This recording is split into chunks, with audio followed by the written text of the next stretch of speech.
Εδώ παίξαμε μινάρα, στήσαμε κόλλο κάτω και πήραμε το μαζάκι. Και φάγαμε και ξύλο πολύ. Ρίξαμε και πίσω. Λοιπόν, πιστεύω ότι είναι ένα από τα τρία. Ό,τι έχουμε κάνει μέχρι τώρα το ξεχνάμε. Το πρωτάθλημα τώρα ξεκινάει. Θέλουμε άμυνα. Εντάξει, βάζουμε παντού χέρια.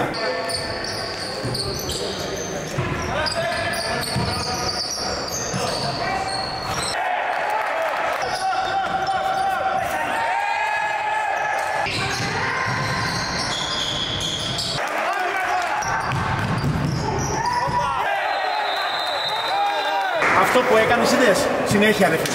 Είναι ανοιχτή, δεν σε προλαβαίνει με τίποτα.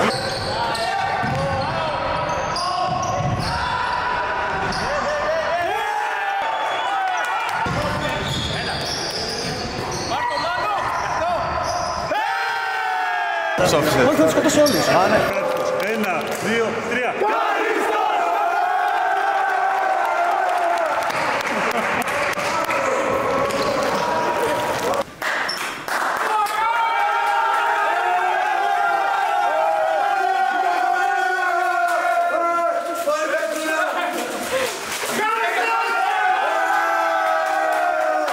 Πήραμε τη ματσάρα. Συνεχίζουμε. Επόμενη στάση. Παϊδάκια στο σηματάρι.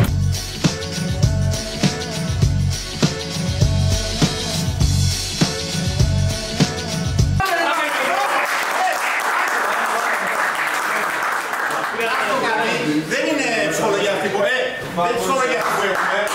Θέλουμε πιο δυνατά, παιδιά.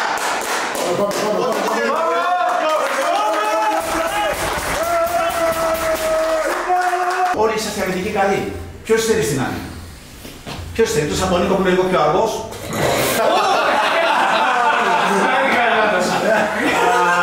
Για το γιο του ανέμου μιλάγε.